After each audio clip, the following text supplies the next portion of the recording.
we're live and in charge. I'm gonna change the screen up because I don't want to be the big face that everybody is seeing because this ain't about me. But for those of you who don't know, my name is Brian Street. I'm the founder CEO of Your Legacy Begins Now. I'm always rocking my own brand. I got to get me some new apparel, but I put together my company back in 2018 to partner with other companies, with institutions, academic institutions, community organizations to generate revenue to go towards the development and sustainability of adolescents, transitional age adolescent programs. So, been able to do a lot of work in that space over the last few years. Worked with numerous universities, handful of community organizations, and just loving the track that I'm on. But I also do a lot of work with entrepreneurs. So today, as you see in my little corner down here, she's in my little corner down here. As you can see, we have Kendra Lewis, and she is going to. I'm not gonna, hold the mic for long. I really want her to be, the main voice that you hear because she's doing something that a lot of people do to a certain degree, but they stop because they don't have the expertise, they don't have the patience, they don't have the skill set that she has. But she took it to a complete different level.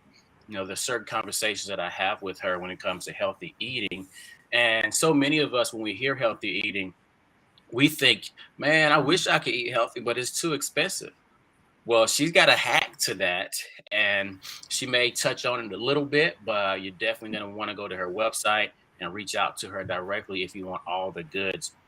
So, off that note, I'm going to step to the side and bring Miss Kendra to the forefront, or we can kind of sit side by side. Um, Give us a brief synopsis. Who is Kendra Lewis, and why are you before us today? Well, first of all, thank you so much, Brian, for having me on and everything. I know this is also a new series you're going to be starting with entrepreneurs, and I got to applaud you for wanting to do this daily. We need it. We need it badly.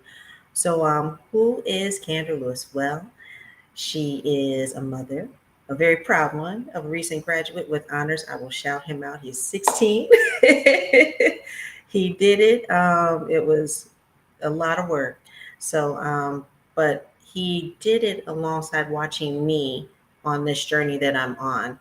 And basically, I'm a best-selling author. My book, Take Control of Feeling Better, is on Amazon. Definitely want to pick it up. Especially, we'll go into that a little bit more, but it's a mindset book is conversation. I am a kitchen cook. Um, I'm referred to lovingly by friends and family as a chef in huge esteem, but no one can battle me in the kitchen. It's just I can go from cabbage to caviar. I can do it all, and I do it on a budget, as you brought out. So on the Instagram, you see more of like my quick meals, because when you're a parent and everything, whether you're a single parent or a parent in general, sometimes you just need to get it on the table. So a lot of what you see on my Instagram page you can do in under 30 minutes. So, and it's like either one bowl, but in that bowl, you've got your layers, you've got your protein, you've got your veg, you've got your grains, everything is in that one bowl. So that's something that I teach as well. But I do get into the more intricate things as well. I also deal with wines. I love wine, but I deal in artisan wines, which is a little bit healthier for you. It doesn't have all the artificial things. So the motto when I'm giving my elevator pitch is food, wine, and finance. So finance comes in with everything that we're learning, um, as far as what to do with your budget, what to do with credit, what to do with all these different things. And so I have something on Clubhouse as well that I'll go into as we venture on. Also, just a little bit about me. I love music. I love to dance. Hopefully, as everything is clearing up, I'll get to travel again because I love to travel. And basically, I love poetry too. I haven't published any poetry, but I still write poetry. I've been writing poetry since I was a kid.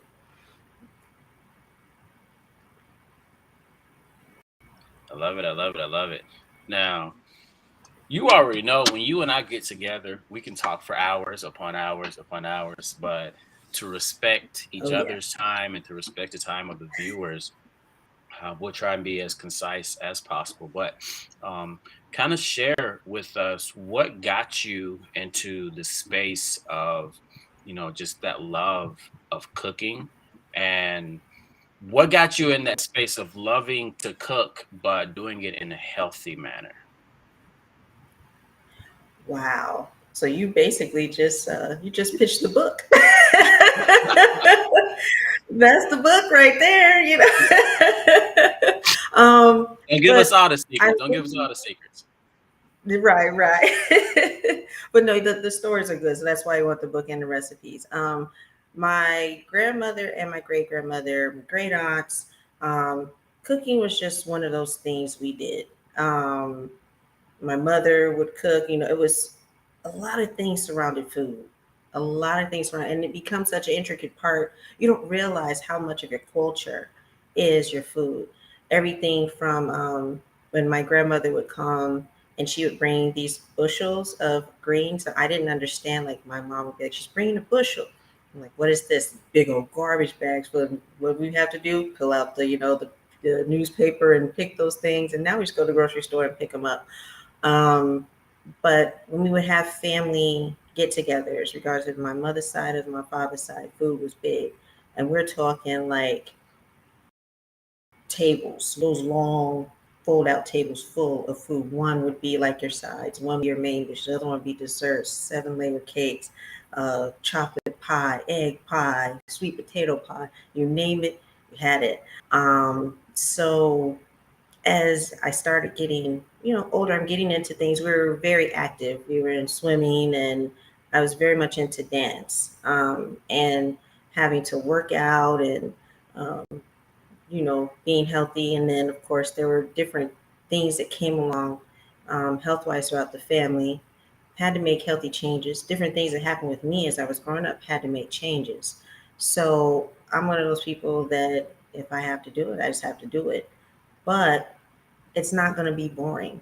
So, learning how to cook from my grandma and traveling, learning different, cultures, different flavors, and everything, and actually using the kitchen as a way to relax. I had the prior career to this one was an extremely stressful one. I was in a specialized paralegal environmental defense. So for 10 years. And then before that, I was a specialized paralegal in criminal defense and civil litigation. So you can only imagine the stress level. And so in order to stay fit and not be bored, and then I got with my crew and we started coming together to put meals together and cocktails together. We called it the lab. So my older sister would be coming to visit. She would say, "Are we getting in the lab?" Like, yeah. What you bringing? So it didn't matter what they brought, we can make it happen. Didn't matter what we had, we can make it happen. And that's how all that started. So it doesn't matter what you give me, I can make a dish out of it. Now, one of the things that as parents, and man, it presses my buttons. As parents, we know the cost of foods. So we aim to cook what we know we're going to eat and Yes. to give our kids what we know is a decent amount of portion or a decent size portion for them. And growing up, Mm-hmm. so many of us probably heard is you better not leave no food on your plate. You eat it till it's clean. Mm-hmm. But it just so happens more often than not to where we end up having leftovers. And some people are just like, you know what? I don't do leftovers. We're throwing that away, so on and so forth. Some people may have like germaphobe type of fears. I'm scared something's gonna grow on it and kill me if I eat the leftovers. I know you I know you have some secrets around leftovers. Don't share all your secrets, Yes. but what are some of the things that you kind of mentioned that we can take and start implementing today when it comes to leftovers? 'Cause I got some in my refrigerator right now, and them kids ain't gonna be back for a week, and I need to do something with Okay. it. So what should I do? Okay. Well, let's start with what do you have in there? Give me an example of something you have in there. Well, I've got some. I've got some they're boiled, and I was going to mash them to make the beans for burritos, so pinto beans. I've got some Okay. green onions that I've chopped up, placed some of them on a homemade burrito that we made before they came or before they left. And from yesterday, Okay. I've got some leftover, I guess you would say sauteed fish. And that's Hmm. what I have that I can think of off the top of my head. Um, but Hmm. also, my kids have there's some leftover pasta that I have in the refrigerator that I mean, there's a couple of things I could do with it, but it becomes mundane when you do the same, things over and over with your leftovers. And off the dome, I got about five different things that Mm, I thought of immediately. You said you have a pasta. So one thing you could do is your fish, you want it to go first. Um, and when you see on the news, they say, don't keep fish past a certain day. We come from the hood. We're going to eat the food, but get rid of the fish first. So what you could do is you take some of those green onions, okay? And if you have a little bit of butter or something like that, or if you have a coconut butter, if you're not doing anything like that, some garlic. Do you have any fresh garlic? I have a little bit. A little bit. You have a little bit of fresh garlic. Do you have any wine or any beer? I have neither at the moment, but the store ain't too far away. Okay. You don't want to go to the store. You want to use what you have in the house. Yes. That you could either deglaze, even if it's just a little bit of water. You want to take that, saute up your green onions, and you want to put the garlic in last because it'll burn. Okay, and you don't want to brown Okay. it. A little bit of butter. Throw your fish in there. Once that's heated up, then toss the pasta in there. A little bit of water, so your pasta is going to take that back up. If your pasta is not already pre-seasoned, fine. If your pasta has tomato sauce, fine. But you recreated a different meal, you add a different layer of flavor, and you're on to the next thing. Even sprinkle a little bit of like the chili peppers on it. You add a little heat to it. You got a different meal. Now, see, I like that, but I would have done the pasta first and did the other dishes like at the very end. Let me get it to where it's sauteed ish, but not like mushy, and then Hmm. throw it on the top. So I would have done it completely different, but just picturing it done the way that you just outlined it, it even like my taste buds can already taste what I'm visualizing. So Yes. And you saved a what? pot. You don't have to do two different pots. Yeah, You can put it that's all in true. the same pot because if you do it separately, you've heated up the pasta in one and then you got the other in there. So if you do that first and you've got the sauce, you toss that pasta in there, it heats it up, it pulls the flavor in, and you're good to go. I love it. I love it. Now, you and I, we've been connected for probably about 3 years or so now. Um, and throughout those years, I mean, you've had various different conversations with me around food. Now, I remember it was summer of 2020. No, because we couldn't go anywhere in 2020. It was summer last year. It was summer last Yes. year. I was without my kids and I was without, their mom the entire month of July. So I went vegan.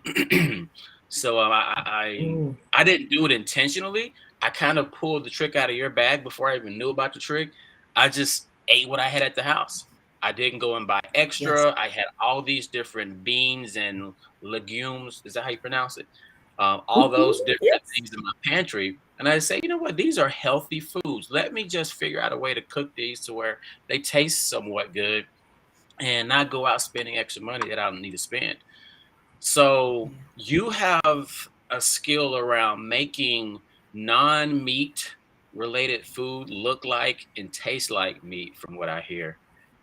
Is Mhm. that something that you can like touch on? Because a lot of people out here believe that I can never be a vegetarian. I can never be a vegan. Like, ain't no way this is gonna taste good enough for me to sacrifice what I've, known to be my taste. So touch on that a Yeah. little bit. So actually, that is what my coaching is about. That's one of the niches for my coaching, meat eaters to vegan. Some Mm, people just want to have that variety. Some people have to have it. I've had so many conversations where it needs to happen, and the resistance is so strong. And there's a lot of psychology behind that. You have some men, and this is why when we had that conversation on Clubhouse, we're going to do a part two on that too. When we were talking about men and healthier eating, and we had that panel on that was so good. But sometimes men don't think they're men unless they're gnawing on meat. And it's like we have come into a culture where it's been reversed, where the plate is brown when it should be colorful. And what all those different colors and the plates and the, what that does to the body and the mind. And so I encapsulate all that in the coaching, to do that and everything. But it's good for the body to mix up how you eat. I'm not a big fan of the word diet, but I do help people who have to stick to a way of eating and you have to make that transition. I have a way of analyzing the taste buds and helping them to start off as they're doing the habit changing to go with the taste buds. And then as those clear out, it expands. But the one thing I do is I stay on. I'm a coach as a coach, and I'm not gonna let up. So you're gonna have to put some great plate. And so during my coaching certification, one of our good friends, Nicole, unstoppable Nicole, um, she asked for an example. She said she doesn't really, she's not really into broccoli. So I I said, well, you love get the broccoli. cousins. You get the, oh, I do too. I do too. But sometimes if you put them together, if you grab the cauliflowers, if you grab the broccolis, and the thing is, we're so one dimensional and everything, we don't see like there's so many different varieties of them.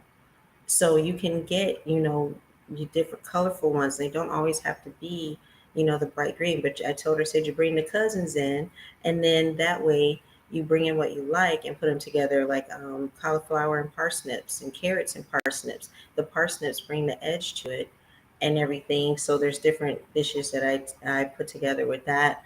Um, just different ways of doing things. Sometimes we just do it the same way, overboiling our vegetables, overcooking them. So many different ways to do it. And once you do that, you open up a whole different world, and it makes the transition easier. Got it. Now, I want to touch on two things that you just mentioned. There's the, especially here in the South, if there's any pink in it, put it back in the skillet. Like it's got to be brown or black or a combination of the two before it's done. And if it's not brown and or black, you better not be eating it because you're gonna get sick. So kind of speak to, and I've heard certain things in various different documentaries as far as why you shouldn't eat food that has char on it, so on and so forth. But also Yes. on the other side, when it comes to the vegetables, is there like a happy medium to where you get the most nutritious benefits and flavor from your vegetables, Mhm. completely raw versus like soggy, you put it in your mouth and it falls apart? Like what is the happy medium? There is a happy medium. There is. So I'll start with the meat and work my way to the vegetables because I'm one of those. I came up in the tapeworm generation. Okay, so when I see meat that's got too much going on with it, I'm immediately like, I'm not getting a tapeworm. So I'm that. But you also don't want to be eating char too much because that's a carcinogen. It lays around, and things of that nature and everything. And I have those discussions with my sister, Dr. Danny. She's a naturopathic doctor. But what you want to do, when you're cooking meat, love your meat. It's kind of like something had to end its life for you to have it. So treat it with dignity. Um, there's nothing wrong with the marinade to get the flavor in. There's nothing wrong with a good sear. Now I do have a trick that I put together because I'm constantly developing recipes and everything. I have a lot of them, but I don't like to do raw steak at all, or rare steaks or anything like that. So I have a special way that I marinate steak that it does not dry out. So I put that together, and so my people who like their steaks rare and things like that, they tear it up. And I probably will only make steak twice a year for special occasions. It's not one of those things where it's like every week we have some steak. And I'm quite sure my son shared that story with you as well. That from the time he started um, eating like solid food, where I was like cooking for him through the age of 14, unless he asked me specifically to repeat a meal, I never repeated it. Yeah, you told me about that. So I have enough in my repertoire to, to do this for a while.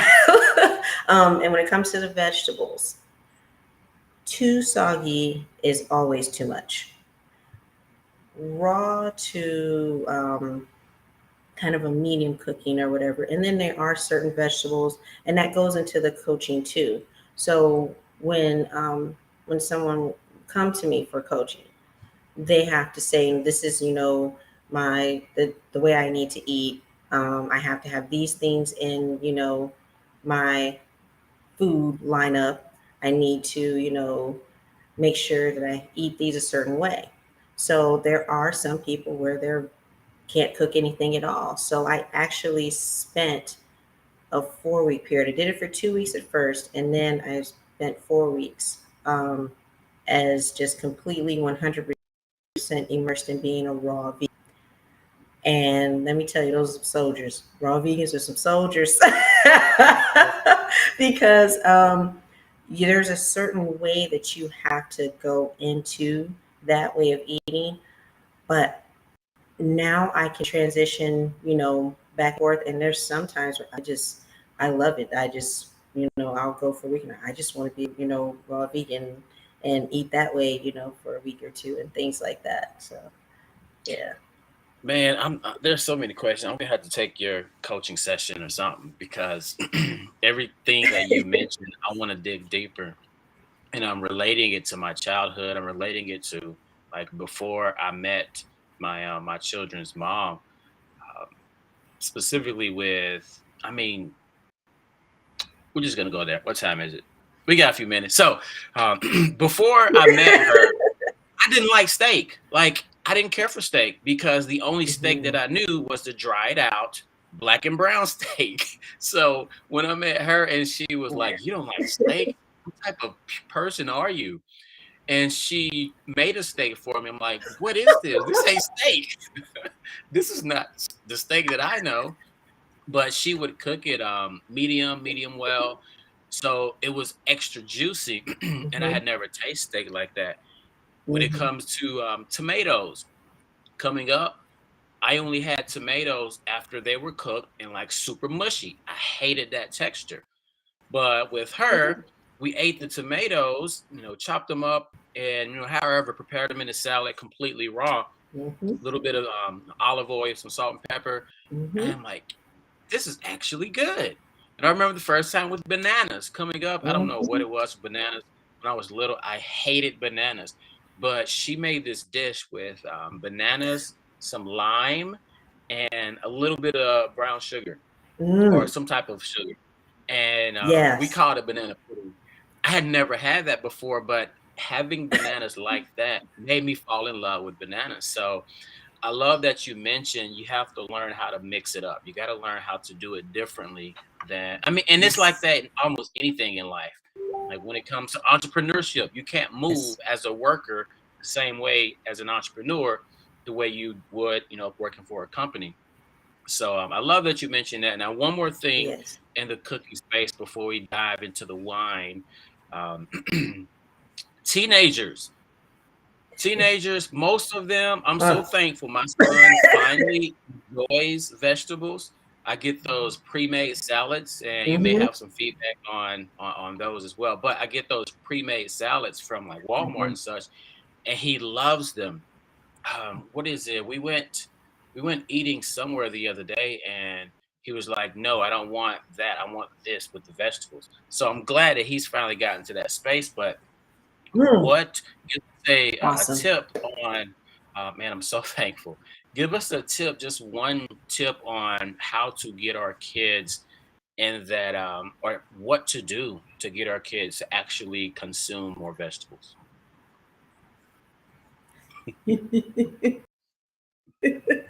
Oh boy. Well, I love a kid that tells what they don't like and what they don't eat.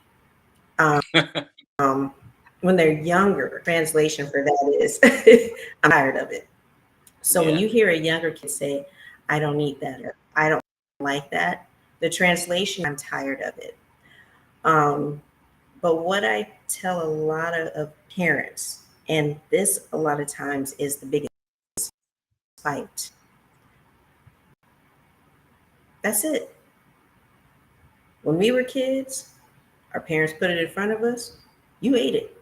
Now we Mhm. have a more, what, how do we say, the kinder, gentler parenting way of doing it. But my undertone and my base remains the same in my house. If I make it, you eat it. Period. Now, I just happen to be very good at cooking. So on the parent end of things, mix it up. But another thing is put them in there with you. My son the other day reheats. So he had gone out and brought back this chicken and brown rice dish or whatever. And even from the restaurant, to me, it was a little bland. So, and my son actually liked to eat a lot of chicken, a lot of red meat, and he would rather just forego it. Um, and he got in there because we had been going all weekend with graduation and with work, and I was exhausted. And I said, you know what? You do this. I said, you got it. He went in there. He pulled the seasonings because with each of my coaching things, there's a basic seasonings to have in your kitchen. Um, I said, pull the seasonings.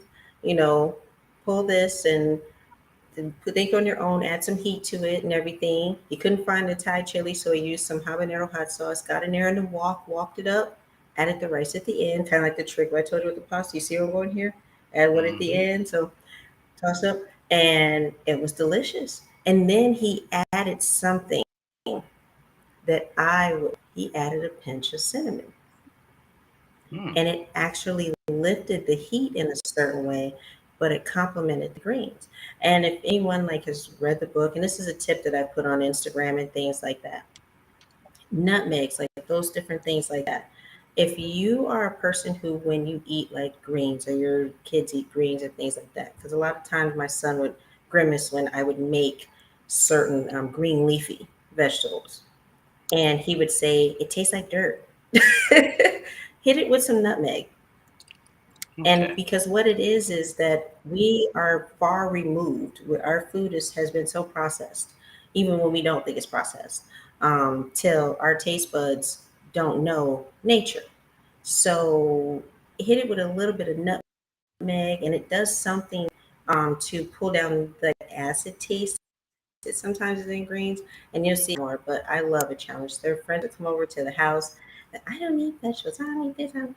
Okay, I get in there with stir fry, no meat in it at all. These kids are having 2 and 3 bowls of it. Like, what did you do? I Just pulled a rabbit out of my hat. love it. I love it. That's wonderful. I did. I did. I do have a course I'm putting together for teens as well, especially those that are about to head off to college, so they can cook more economically and learn how to do this on a teen and a young person level because they do eat differently and there's certain things that they need. And I know me and you had talked about this last night too, when it comes to the economic part of it, Yeah. that they need things that burn slower. Yeah. Yeah, very true. So And we'll definitely have another episode where we go into some more of that in more depth. Now, you also help people in the financial space, which we'll save that for another conversation as well. But before we go, I want you to touch on the wine now. I enjoy wine. I like my sweet reds, but give us some insight on your expertise when it comes to wines and how to incorporate wines into your life in a healthy way. Okay. So I was a sweet drinker too. When I started um, drinking wine on my own, I was a sweet drinker too, and met back in New York at the place we used to go to get our liquors and stuff from. Met a nice man named Dennis, and Dennis has been a family friend for the past, many years. But what he did was he expanded our palate. Every time we would come to get a sweet wine, he would add a wine that was a little drier. So then we found ourselves, we would come in and get that wine, and that one was a little drier, and then take us into other grapes and things like that. So my actual discovery of the vast, like where grapes come from and all those different things, and the flavors and textures and things came from him. So fast forward, I'm looking into career change, laid off. Um, Later on in life, like what in the world am I going to do it myself? And I come across, this company that distributes artisan wines. So got into that, and it complemented what I wanted to do because of the tasting part of it. Being able to, and I'm really good at virtual tasting. So people can book tastings with me. So even though I'm in one state, they can be in another state and I can still do the tasting. I actually put it together even before the company did. I was doing virtual tastings. But when it comes to your wines, try drier. The reason being, sweet wines are good for complementing meal to do pairings with those and the whole like gamut of sweet to dry wines. If a wine is too sweet, I like to find a way to tone it down. I like to do wine cocktails the same as I do other cocktails. Footnote: I do have a book of cocktails. Yeah, there's it's a whole this right here is a rabbit hole. You just get it just keeps going and going. Um, but those different like try to get especially people who are sweet wine drinkers. If you're going to nightcap and everything, like as we're having a conversation, this is actually a Pinot Noir, which is on the drier end of the spectrum and everything. You can let it, air out, things of that nature. But it's a sipping wine, more of like a nightcap. I'd heard about the capsaicins in drier wines that are better for your heart and things of that nature. So you definitely want to not miss out on the whole spectrum of wines and just being sweet. Yeah, I do because my kid's mom, she was on the drier side of the spectrum. So every so often, I have mine, she'd have hers, and then we'd mix and match. So I enjoy a Pinot Noir. I don't prefer over my sweet reds, but I I'm the type that I've come in my adult life to accept and be willing to venture out into the wilderness. So, if someone was to offer me any type of wine, I would definitely not turn it down. And who knows, maybe it becomes one of my favorites. Yeah. So, as we get ready to wind down, what are some things that you want to share with our audience? I know you've got um, some courses coming up, so on and so forth. Let us know what are some things that are coming up for you. Yeah. So I definitely want to keep an eye on the website, cklewis dot online. I'm going to be doing a pre-launch um, this weekend. So I'm only going to be able to take so many students into that program. And for that, it'll be a certain discounted price because they're going to also be helping to build it. So because they're going to help perfect it, rather, they will get a discount on it, but they will have to register by a deadline in order to participate in that. I also will be launching some virtual courses that will give the foundation. If you haven't gotten the book, you definitely want to go on Amazon, and it does it its wide. So as long as you go on Amazon.com and you look for Control of Feeling Better, and also my name is C.K. Lewis. And I also have a series of interviews. I definitely have to give a shout out to a radio show called and podcast that's Connect with a K. They plug me regularly. And so checked out their YouTube page, Facebook page, and everything, and really like go in depth into what I do as well. Um, and also, I have some spaces as well. So they go to the website and click on, for the wines to be able to see where you can schedule wine tastings and just reach out. If you have any questions at all from one on one coaching, I do offer group classes for groups and things like that, where I have a spring and summer menu. So it's only like a couple things. So it's more so like a menu than something where coaching goes more into specializing into what you need. But I do also touch on those things in the course. Always get some extra.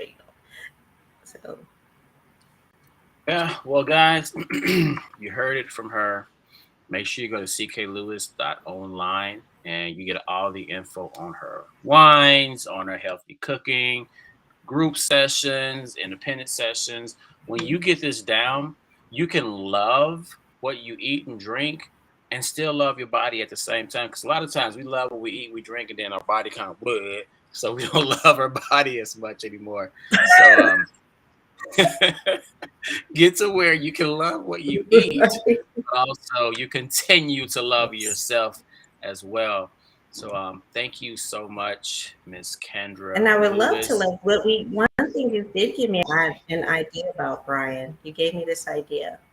So we could maybe like take different portions of your coaching and actually air like snippets of it and everything to see how you progress. And they'll be able to check it out on your channel, my channel, and Sounds the nice website. And I on my website, who worked on my website? I don't know. I think it was some guy with a shiny bald head.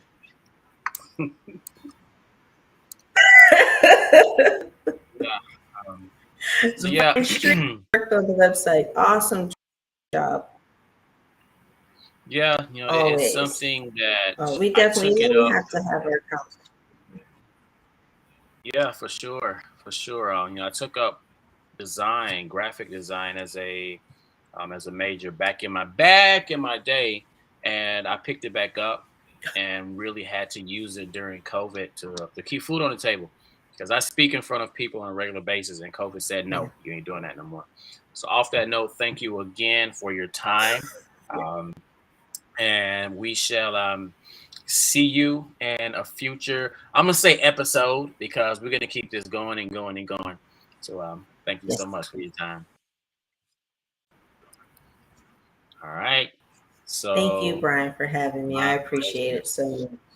My pleasure. My pleasure. So I'm gonna put you backstage real quick, close out, and then bid adieu to you. All right, guys. So I'm not gonna keep her waiting long. Thank you for tuning in. Make sure you check her out, cklewis.online, for all of your healthy eating needs, your tasty sipping desires. Go get it. See you guys next time. I'll be live again at least once more this evening. So